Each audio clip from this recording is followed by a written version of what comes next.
ఏది రిజర్వేషన్. కానీ బీసీలకు వచ్చేటప్పటికి ఈ సోషియో ఎకనామిక్ సర్వే ఏదైతే మీరు చేసిండ్రో దాని ప్రకారం ఇస్తుంది. అది కూడా మీరు కంప్లీట్గా ఫాలో అవుతలేరు. నేను ఇక్కడ డైరెక్ట్ అలిగేషన్ చేస్తున్నా, కొన్ని జిల్లాలలో ఎస్పెషలీ కొత్తగూడెం లాంటి జిల్లాలలో కంప్లీట్ రాజకీయ ప్రమేయంతో రిజర్వేషన్లు వచ్చినాయి. మీ ఎమ్మెల్యేలు మీ మంత్రులు ఎవరికి చెప్తే, ఏ ఊరిలో చెప్తే ఆ ఊరిలో రిజర్వేషన్లు ఇచ్చిరు తప్పితే లెక్క ప్రకారం చేయలే. మీరు లెక్క ప్రకారం నిజంగానే సోషియో ఎకనామిక్ సర్వే బేసిస్ మీద చేసి ఉంటే కొత్తగూడెంలో ఫ్రీగా ఉన్న 25 గ్రామాలకు మరి ఖచ్చితంగా సగానికి సగం బీసీలకు వచ్చాయి. రాలేదు అంటే రాజకీయ ప్రమేయం 100% జరిగింది. ఇది మేము అలిగేషన్ చేస్తూ ఉన్నాం ప్రభుత్వం మీద.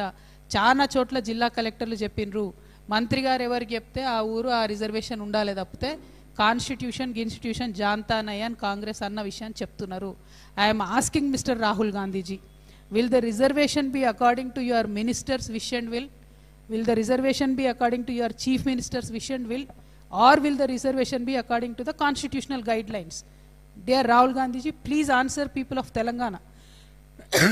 You are using Telangana data across India to campaign and to say that Congress party is a champion of OBC reservation. This is not correct. You have not taken X-ray of Telangana. You have completely ruined our anatomy. You have completely ruined the fabric of Telangana. This is not correct. ఇవాళ నేను కోరేది ఒకటే, ఒకవేళ నిజంగా Congress party చిత్తశుద్ధి ఉంటే చాలా places ఉన్నాయి. ఇప్పుడు మందమరి మున్సిపాలిటీ ఉంది, అసలు ఎలక్షనే అవుతలేదు అక్కడ, ఎన్నో ఏళ్ళు అయిపోయింది. ఇప్పుడు ఇవాళ మేము లాస్ట్ టైం ప్రెస్ మీట్ పెట్టినప్పుడు చెప్పింది, నాగర్ కర్నూలులో ఒక 5 గ్రామాలు ఉన్నాయి. 5 గ్రామాల్లో నాగర్ కర్నూలు జిల్లాల్లో ఒక్క ఎస్టీ కుటుంబం లేదు. అయినా 5కి ఎస్టీ రిజర్వేషన్ ఇచ్చారు. మేము అప్పుడే ప్రెస్ మీట్ పెట్టి చెప్పినాం, ఇది కరెక్ట్ కాదు, ఇది సరి చేసుకోండి ఆఫీసర్లని. మళ్ళీ సేమ్ అదే తప్పు ఇప్పుడు రిపీట్ అయింది. ఈ 5 గ్రామాలకు ఇప్పుడు ఎలక్షన్లు కూడా అవుతలేవు. అంటే ఎంత లాపర్వా మీకు, ఎంత ఎంత లెక్కలేనితనం ప్రజలంటే. బీసీలను ఇట్లా మభ్యపెట్టాలని చూడడం కరెక్ట్ కాదు. ఇటువంటి బీసీ ద్రోహి పార్టీకి తెలంగాణలో స్థానం లేదు. నేను తెలంగాణ బీసీ బిడ్డలకు పిలుపునిస్తా ఉన్నా, ఎక్కడికక్కడ కాంగ్రెస్ గద్దెలను కూలగొట్టేసేయండి. మనకు అవసరం లేదు ఈ పార్టీ, బీసీలకు ద్రోహం చేసేటటువంటి పార్టీ. ఇంకా ఈ అందానికి ముఖ్యమంత్రి గారు డిసెంబర్ 2వ తారీఖు ఏ కొత్తగూడెంలో అయితే మీరు కంప్లీట్గా బీసీలను అవమానపరిచినరో, ఏ కొత్తగూడెంలో అయితే మీరు ఇవ్వగలిగి ఉండి కూడా ఇవ్వకుండా 0% బీసీ రిజర్వేషన్ చేసిరో, మీరు ఇంక అక్కడికే పోయి ప్రచారం స్టార్ట్ చేస్తూ అంటారు. ఏమని ప్రచారం చేసుకుంటారు? బీసీలను మోసం చేసిన ప్రచారం చేసుకుంటారా?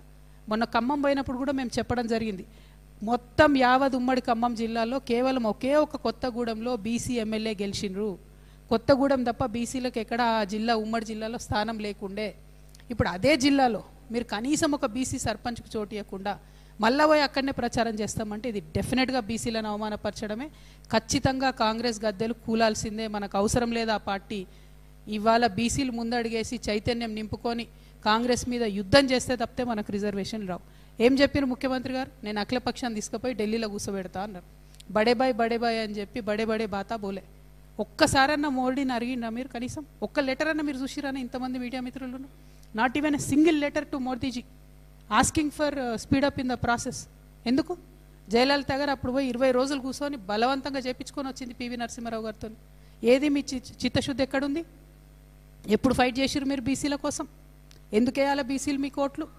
నేను మా బీసీ అన్నదమ్ములు కోరుతా ఉన్నా, ఎక్కడెక్కడైతే అన్రిజర్వ్డ్ మొత్తం గ్రామ పంచాయతీలు ఉన్నాయో అన్ని చోట్ల బీసీలు నామినేషన్ వేయండి. అన్నిటికన్నీ మొత్తం బీసీలే గెలవాలి. ఈ పార్టీ ఆ పార్టీ అని చూసేది లేదు. అన్నిటికన్ని చోట్ల బీసీలు గెలవాలి. అప్పుడు కానీ బుద్ధి రాదు అన్ని పార్టీలకి. ఒక పార్టీ వాళ్ళేమో నిద్రపోతారు, లేవరు. ఇంకో పార్టీ వాళ్ళు ఎవరైతే చెయ్యానో వాళ్ళు మాటనే మాట్లాడరు. ఇంతవరకు రియాక్షన్ లేదండి. ఇంత తప్పుల తడకగా వస్తే భారతీయ జనతా పార్టీ నుంచి ఇంతవరకు కనీసం రియాక్షన్ లేదు. అంటే కళ్ళెదుట ఇన్ని ప్రొసీజర్స్ వైలేషన్ అవుతుంటే, ఇంత తప్పు డేటా వస్తుంటే బీజేపీ రియాక్ట్ కాదు. ఇక ప్రతిపక్షం సంగతి నేను మాట్లాడితే నన్ను బదనాం చేస్తారు అందరు. మేము మాత్రం జాగృతి నుండి డిసైడ్ అయినాం, ఖచ్చితంగా అన్ని గ్రామాలలో బీసీలు అందరూ నామినేషన్ వేయాలి, వేసేటట్టుగా మేము ప్రయత్నం చేస్తాం. ఎట్ ద సేమ్ టైం మేము మరి గ్రామ పంచాయతీ ఎన్నికలు వచ్చిన సందర్భంలో మీ అందరికీ తెలుసు జాగృతి జనంబాట కార్యక్రమం కొనసాగుతూ ఉంది. యాజ్ పర్ షెడ్యూల్ రేపు కామారెడ్డిలో జరుగుతుంది.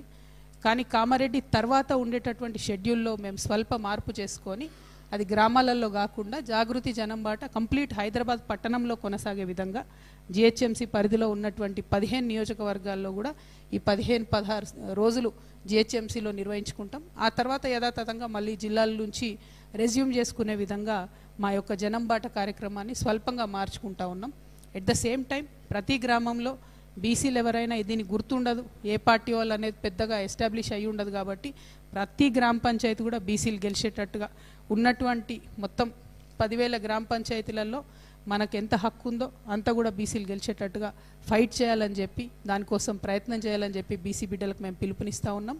At the same time BC జేఏసీలు ఆర్ కృష్ణన్న గారు కావచ్చు, ప్రొఫెసర్ గారు చిరంజీవులు గారు కావచ్చు, విశారదన్ అన్న గారు కావచ్చు, ఇట్లా ప్రజాస్వామ్యవాదులు ఎవరైతే బీసీల కోసం ఇస్తున్నటువంటి పిలుపులు ఏవైతే ఉన్నాయో వాటిలన్నిట్లో కూడా తెలంగాణ జాగృతి అగ్రభాగాన పాల్గొంటుంది.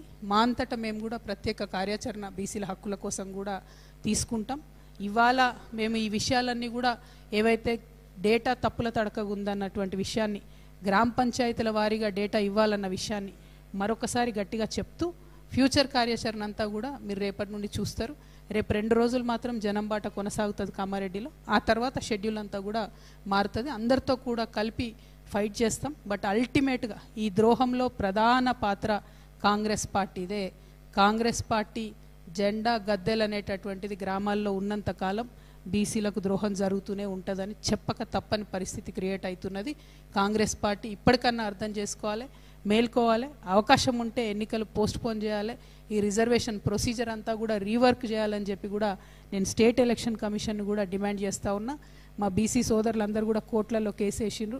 ఎక్కడ అవకాశం ఉంటే అక్కడ మేము కూడా వాళ్ళతో పాటు కలిపి ఇంప్లీడ్ అవుతామని కూడా ఈ సందర్భంగా తెలియజేస్తున్నాను. Thank you. జై తెలంగాణ, జై జాగృతి.